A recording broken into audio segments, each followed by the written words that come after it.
The theory behind airlayering is like this.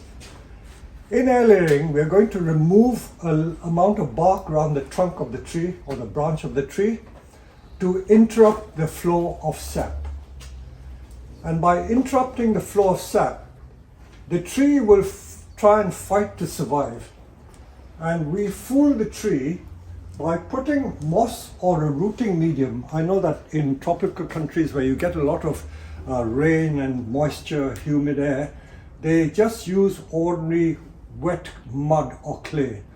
We use sphagnum moss because that has enzymes and things in the moss which promote root development. As you know, I have a thing called the Peter Chan moss trick where I revive sick trees by putting it in sphagnum moss. So we use sphagnum moss. So when you cut the bark, the tree thinks it's dying, and by putting the moss around it, wet moss, the tree will try and sustain itself by trying to draw moisture from the surrounding area, the moss. And in order to draw moisture more efficiently, it somehow sends roots out to suck the water. So that is my theory. That's only my theory. I could be proved wrong. I mean, plant physiologists may say that that's not a valid theory, but I reckon that is how the tree fights to survive. As you know, everything likes to survive.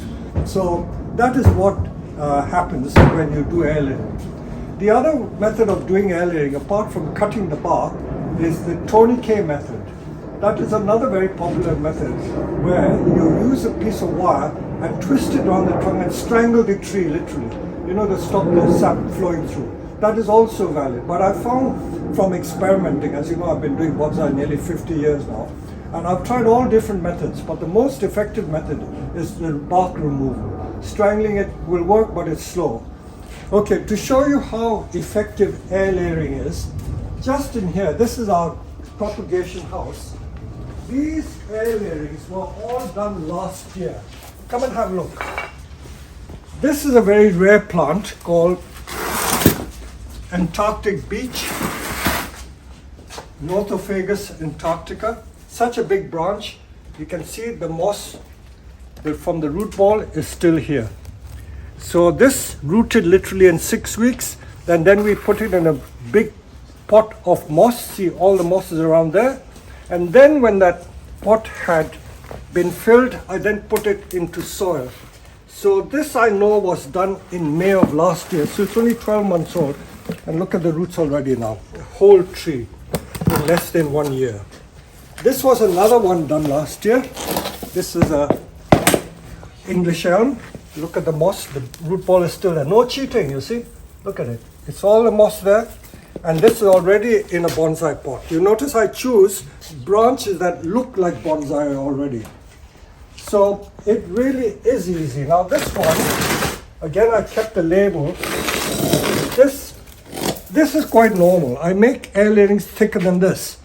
Now this one, if the label serves me right, I can still see the date 21/4/21.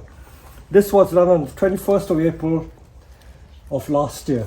And already it's a big tree. Over there I will show you there's a whole clutch of about 20 airlayerings which Padma Priya did. And they were done at the end of July or maybe even August. And they were separated, I think, at the end of September. And already they're in bonsai pots. So you can see how easy they are to air layer. So all these are air layering. This is another one, Jacqueline Hillier. That's another Northophagus. This is the Antarctic beech. So many different varieties will air layer. Cedar also air layer. So in that book, I give a list of all these species that air layer easily. Okay, so let me show you how we go about it. So we need certain materials. So let's talk about the plastic. Every little detail is important. You may have read in one or two other people's books. I don't read too many of other people's books, but people always tell me, oh, you should be using black plastic. Now, I don't believe in using black plastic. Now, if you ask them, why do they use black plastic? They will tell you that black plastic excludes light from the trunk. That means it doesn't let light get to the trunk. Now, if you put a ball of moss around the trunk, it's excluding light anyway. So how does that argument stand? It doesn't make sense, you know. Why do I use clear plastic? There's always a reason for everything. I'm not as stupid as you think I appear to be, all right? Now, when I use the white plastic, there's a very good reason for it. And the reason is that when the roots form, you can see it coming through the bag. I will show you some other trees I did. Those airlayerings in the front of my house on the red maple were done at the end of September. They rooted by, I would say October, but it was too late to cut off, so it's left there. So even this, you can still see a bit of the root coming through. Even this one, you can still see the root coming through. It's not completely black. But I like these spent plastic bags because they are the right sort of thickness. Sometimes you can get plastic which is too thick and it's very difficult to bend or manipulate. So for that reason, I don't use that. So like this one, this is a piece of, this is not too thick, this is okay. So this is an old bag that I had something delivered to me, you can still see. Delivered to Peter Chan. So the old packing, and as you know, I don't like to waste anything. So this piece of plastic I can recycle and use. So this is ideal. You see that the consistency is okay. If it's too thick, it's hard to bend. And sometimes if it's too thin, it may not be suitable either. See, if it's like that, if it's too thin, too flimsy, that will tear, you know. So you got to just use a little bit of common sense. So with this one, I will, again, ideal size is like this size, what is it, like 60 centimeter and about 50 centimeter wide. So this is the ideal size for the standard type of airlayering we're going to do. If you want to airlayer a small branch, mind you, you can airlayer branches down to a 1/4 inch thick. If you want to do a really small tree, which is hard in the wood, you can still do it as thin as 1/4 inch. You'll get a very nice tree. Some of these small shohin bonsai, I do like that. So this is the ideal size. So if I'll give you in a minute these bags. You can practice even cutting it. Even practicing cutting the bag is an art, you know, you'll be surprised. So that is what we use initially. And then we have the moss. Now moss is difficult to get. I'm sure some of you will have tried buying moss.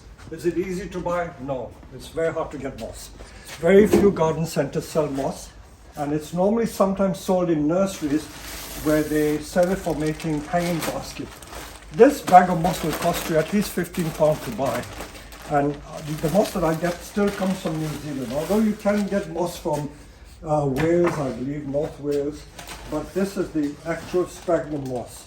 It's a live plant, and moss grows around the pond. In fact, around my own pond, if you go around the edges, you will find moss growing. But you can't get a lot of it. To collect that much, you'll have to scour the whole pond to get it. I think they get it from, I don't know what, so PT areas. But this is all sterilized, you know, there's chemical to kill it, but so there are no, I think, bad bugs in it. Peter? That's how it should come wet. When you have it in the bag before you open Yeah. it, how long does it last? It's a live plant. Yeah. So that, in fact, is a good question, a very valid question. Don't let it dry out. You see, I'm keeping them in this bag to keep it moist. You see, it is moist. The wetter it is, the better. Because when you enclose it with the plastic, it can dry out. And if it dries out, it won't work. So another question people ask that, when you put the bag, do you have to keep watering it? No. If you tied the bag properly, the water won't escape. That is the beauty of using plastic. Out in the Far East, I know that when I lived in India as a young boy, the gardeners used to use the jute gunny bags. You know what jute gunny bag is? A Hessian bag. Yeah. Because they had nothing else to use in those days. And because it's a bag, a fabric bag, it used to lose moisture, but there they get the rains. It's forever raining, so it's forever wet, so it didn't matter, you know? And the roots come through and go through the bag. So you can use that, but if you use a plastic bag, the moisture doesn't get lost. I will show you, we do have moss that has dried out, and if it dries out, it is not so suitable.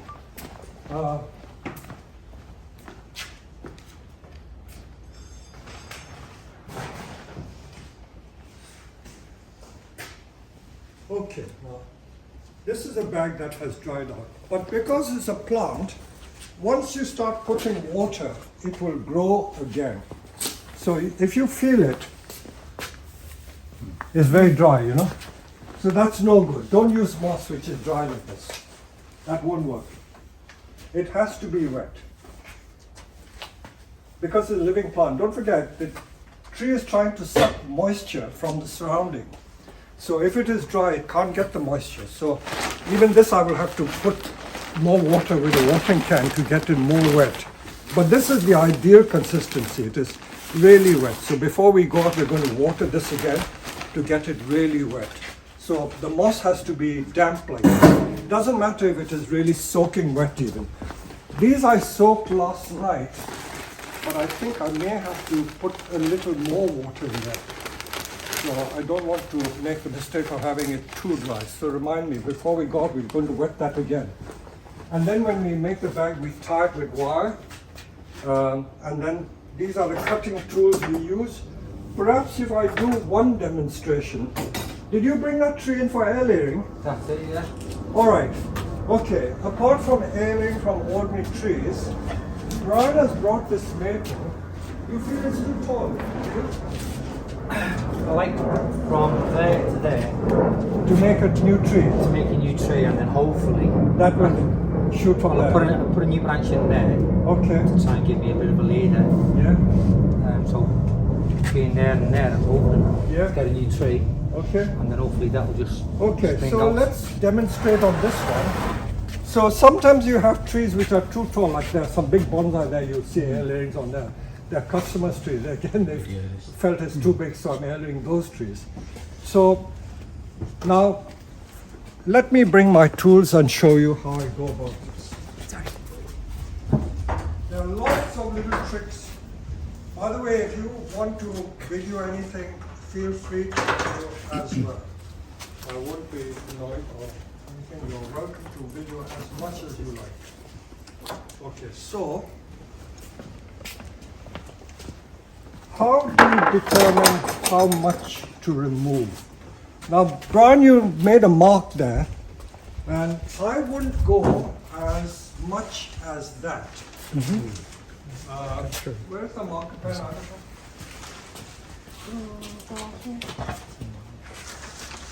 know. Okay, you made a mark there. I think that is far too big. Normally, the rule of thumb is the same diameter as the trunk. So I would do it just slightly smaller, maybe like that, you see? Like that is plenty enough. If you do it too small, then it will bridge the gap. It will try and heal itself. So don't make it too small because it'll heal. But if you make it too large, it can stress the tree too much. So I would say, because it's quite thick trunk, about that is enough to cut. So much to cut. And we're going to cut all the way around. Now, if I wanted to do an air layering of this branch, which is so thin, I will then make a cut which is only about that much. Okay, you understand? About the same diameter as the thickness of the branch. So that is the rule of thumb. Okay, once you've done that, there are many ways you can do. You can use Stanley knife, or you can use a kitchen knife. The Japanese used to have a tool. In fact, I did have a tool, but I lost it. It is a double blade implement. That means the tool has got two blades, so they just go around with it once, you know, because they do so many. They just whip around it and do it like that. I found earlier on this year that if you take a pair of secateurs and go around like that, you can always improvise and do all sorts of little tricks. Anything that suits you. As you know, my brand of teaching is that there's no right or wrong way. There is only, the way that you feel most comfortable with. So I find that if you go around with the things, you see how convenient it is. I've already made a cut going around like that, you know. And then, when you've done that, we will then remove the bark. See, the bark will come away like that.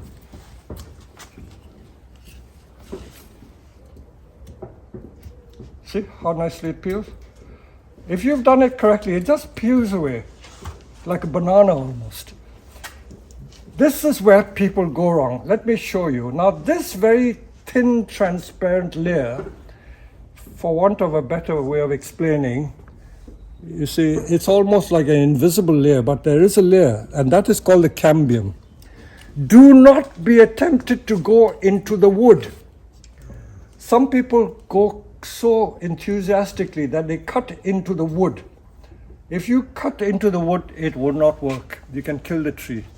But on the other hand, if you just scrape the bark, that wouldn't work either. You know, you've done too little.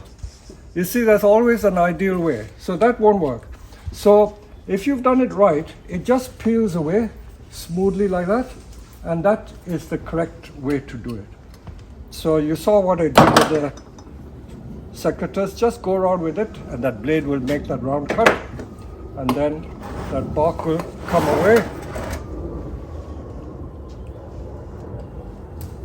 You see, it just peels away. You don't have to do anything. That is the cambium. You can just scrape it a little bit, but I would advise you not to.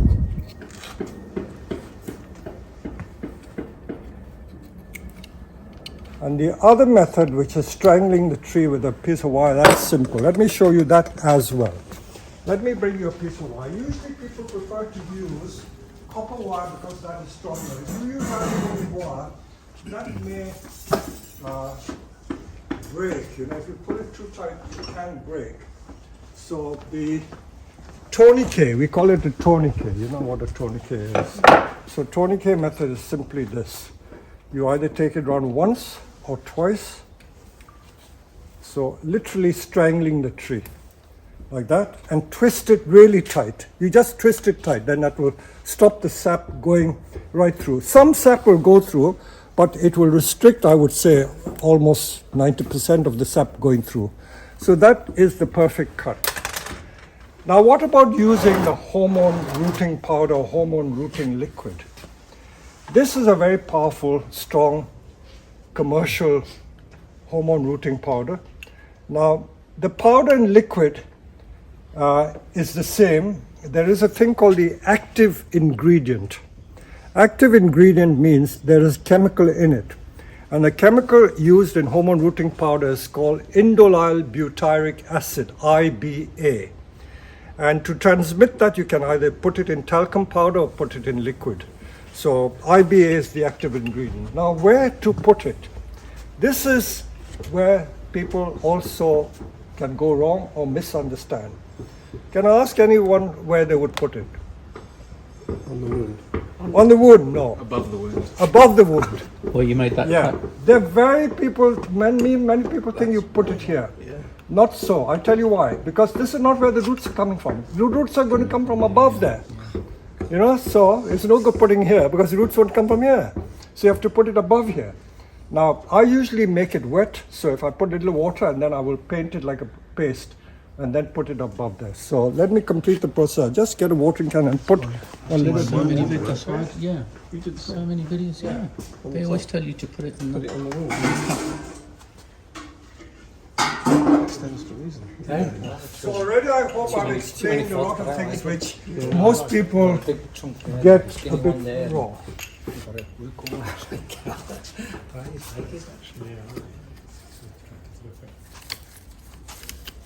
Some people apply it to the moss, but that's very wasteful.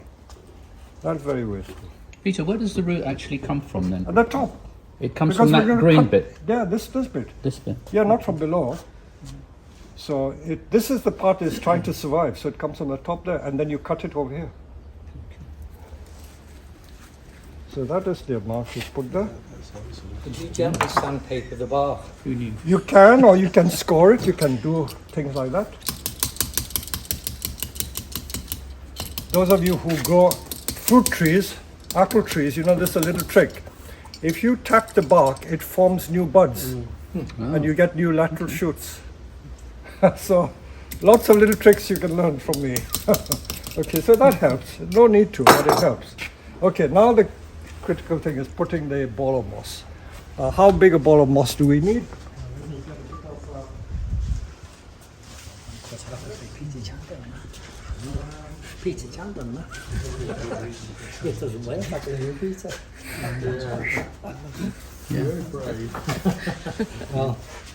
Easy countdown on video on YouTube.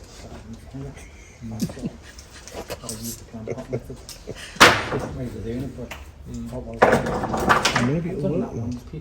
Yeah. Okay, so now we will put the ball of moss. This is the tricky part, you know. Getting the ball of moss to stay there. In fact, I didn't need it that big. I could have made it a bit narrower. Let's see, let me cut it again. This is the standard size, but you got to adjust it. But because there are two branches there, it may interfere, so let's get it absolutely right. Cutting plastic with scissors like this is very easy to do.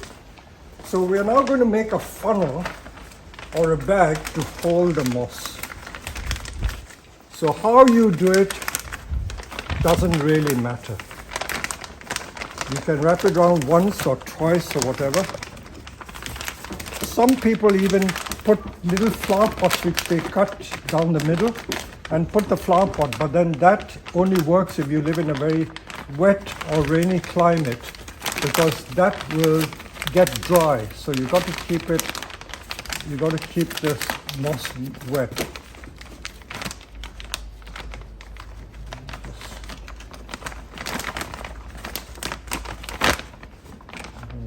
Too big,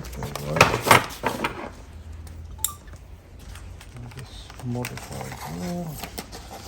So you want to do a small area, you can still use that piece. So let's try again. The junction of two branches is usually a very good place to do an air layering. Now this one, because this branch is in the way, it is difficult to put the bag right around. You see? Normally I would do. Do you want to cut it off? Go on, Petey. You know you want to do it. Okay, I'll leave that to stump. My favourite plant. No. There's another branch at the back as well. But you'll get roots from there, don't worry. See, now it's much easier to put the bag around. So you're making a funnel. Okay, you make a funnel first. And then when you've made the funnel, you can then pack it with moss. There are so many variations of doing it. People sometimes also, what they do is they put the moss in the bag and then wrap it round. I will show you that as well when I do another one. Okay, so I've now got a funnel there. Can you see? Then meanwhile, I will tighten this a little bit. It's only to stop the moss running away. And then we will just stuff that little bag with moss. It's amazing how much moss it takes. I've tried using all sorts of things, you know, like pondweed, peat soil. They do work, but I find that the moss is the most effective. The bigger the moss ball, the better it is, because it retains more heat. Don't forget the plastic and the moss help to generate warmth in there. Again, if you watch some of my YouTube videos, you've seen me do with bubble plastic. You know the bubble plastic you use for packing. That is also a very good medium. I haven't talked about it so far, but that is a very good material to use because it holds heat. You know, it's an insulator. Like greenhouse. So that holds heat, and that also can promote the development of root much faster. And then use any type of wire. Some people use string, but I prefer to use wire because you can use the wire over and over again, and it makes it very easy to untie it. You see, you can get such a nice tight bind around it, and if you're clever enough, you can go down to the other one and do that as well. And if you want to be absolutely sure that it's covering everything, you go around there and you do that. So that hopefully, Brian, in 6 weeks, if you've done it correctly, That should root. I didn't do Okay. it. All right. But you have touched it. But also give it a bit of fertilizer as well to promote more growth. Okay. So that is that one. Now let me show you on a wisteria. Wisteria is another plant which is very easy to aerate. If we go there, there are two types of cuttings, nodal cutting and heel cutting. What is a heel cutting? A heel cutting is when you tear it from the trunk. That is called a heel. That is called a heel. So that is ideal cutting. And always insert the half the length, if the cutting is so long, insert all that in the soil. The other cutting is called a nodal cutting. And what does a nodal cutting mean? Nodal cutting is that you cut it below the leaf node. So if that is the leaf node, you cut it below the leaf node there. Remove the bottom leaves, stick that in a bit of hormone rooting powder and stick it in the soil and it should root. So all this can be made into cuttings. Don't ever be tempted to be greedy and try and make cuttings with thick wood like that.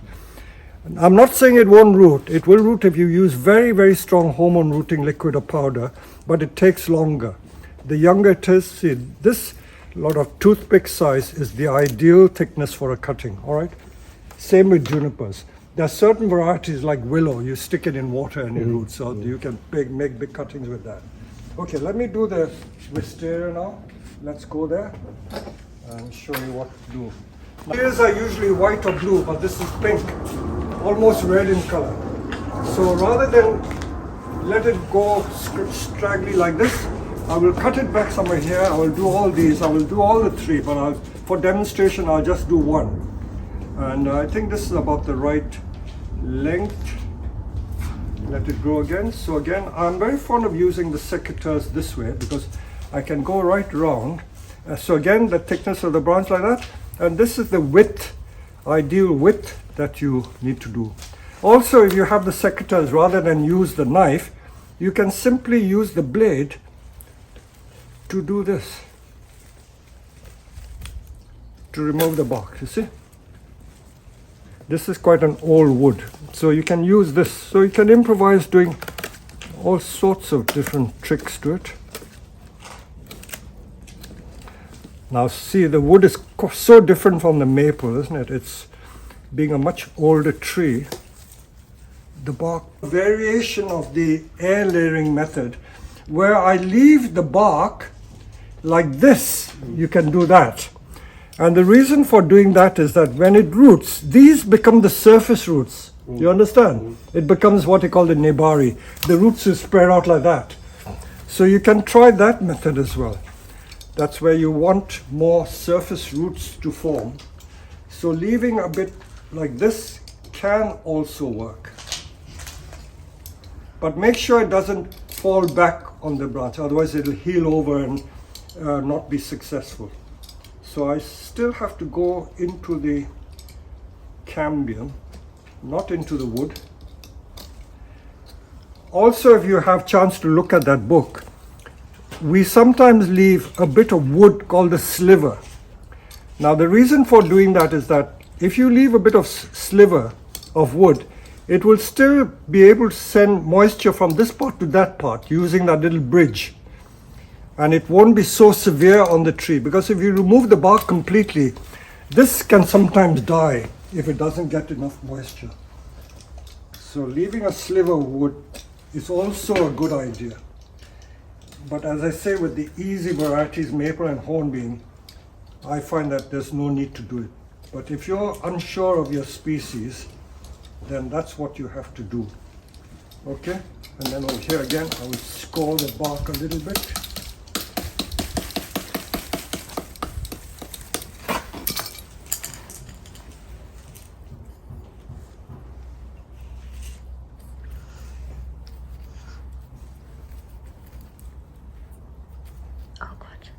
See, this tree already has got quite a nice curve, so it'll make quite a nice bonsai when I separate it.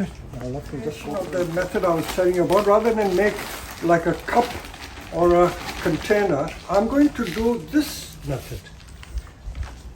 I also practice it like that. That means you make a ready-made ball in the bag like that, and then wrap it around the trunk. But this is where I think if you work in pairs, you may find it easier. This is a situation where you wish you had 4 hands, you know. That's why, without insulting the Hindu gods, you know why some of these Hindu gods have multiple hands. It makes sense, isn't it? Yeah, you need someone else to hold it as well. Okay, so you get to put a ready-made bag or a ball of moss, but it's still, I find it difficult. But I somehow manage, because most of the time I'm working on my own. Okay, so now I put the bulk of the moss in there, but I think that moss ball is not sufficiently large, so I've got to put a little more. So it's surprising how much moss it takes, you know. But as I said to you, you should try experiments using other medium. Pondweed or even peat soil will also work so long as it is wet. So that is the ideal sort of ball. Don't let it be too loose. You've got to make sure it is packed well.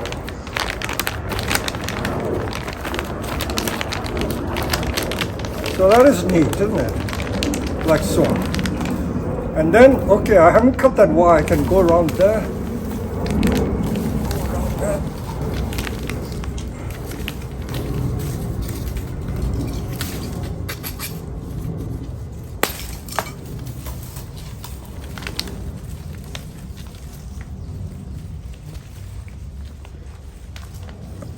And make sure this is also tight.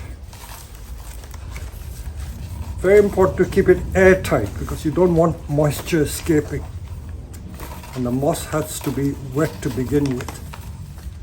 Okay. So I'll give all of you some wire to take with you. Tie it around.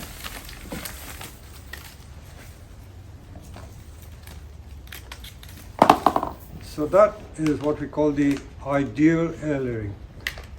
Some of my staff have the bad habit, I call it a bad habit, they cut the wire with the secateurs there. Don't do that, because if you cut it there, can you imagine how difficult it is to remove? If you leave the ends like this, it's very easy to undo when you come to take it off. So that is it. So now, I will leave you to cut your own plastic so that you get it right. Cut each bag into 2, this sort of size, and I will meanwhile water some more moss, and then we will go into the field and I'll show you the areas where there are certain trees which have either good shape or are easy to airlay, and then we'll set about doing that. So if you just go and cut. Okay, I'm going to show you guys, see. Can you come here? I'm going to spoil this airlayering. This was done in early May. And you can see the roots already here. Can you see? And I'll probably have to wet it again. You see there are roots there already. Only in May, so it started.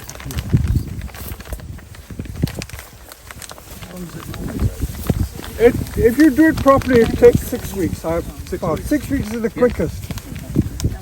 Remove the bark. Okay? So that will make a good one. This one also can airlay. Now over here, I don't mind you doing quite a big one there. So I think, I would suggest maybe 2 or 3 people work on this tree. Maybe do it over here, like that. No thicker than that, okay? You'll get a nice thick tree, can you imagine? These sort of things we sell like 200-300 quid once it's bonsai. So you're getting good value for money. Even that sort of thickness you can do. Maybe 2 or 3 work on this tree. Okay, then I'll take. See, the shape already is like a bonsai, yeah? You see? Yeah. So you got a ready-made bonsai here. Wow. Look, I'll let you take this one, huh? It's a beautiful aspect here. So maybe do the airlayering from here, like that. Put the ball over there. So you get a ready-made tree which is worth about 40-50 quid. Look at that. Huh? So someone can have this one. Now let me find another one. You say that. Okay. Look at it. Look at that. Absolutely beautiful.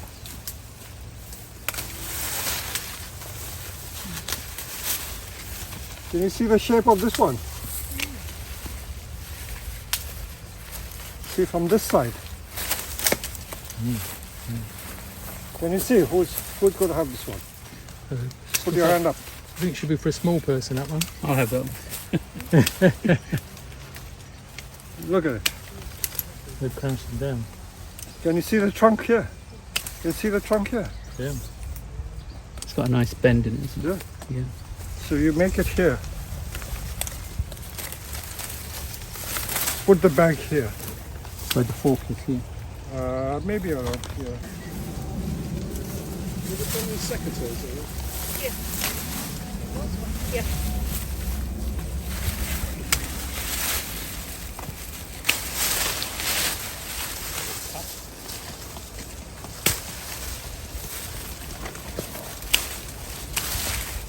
Okay, this one you get like a double. If you do this one, you get like a fork over here. So you got to twist there and twist there. Somewhere here.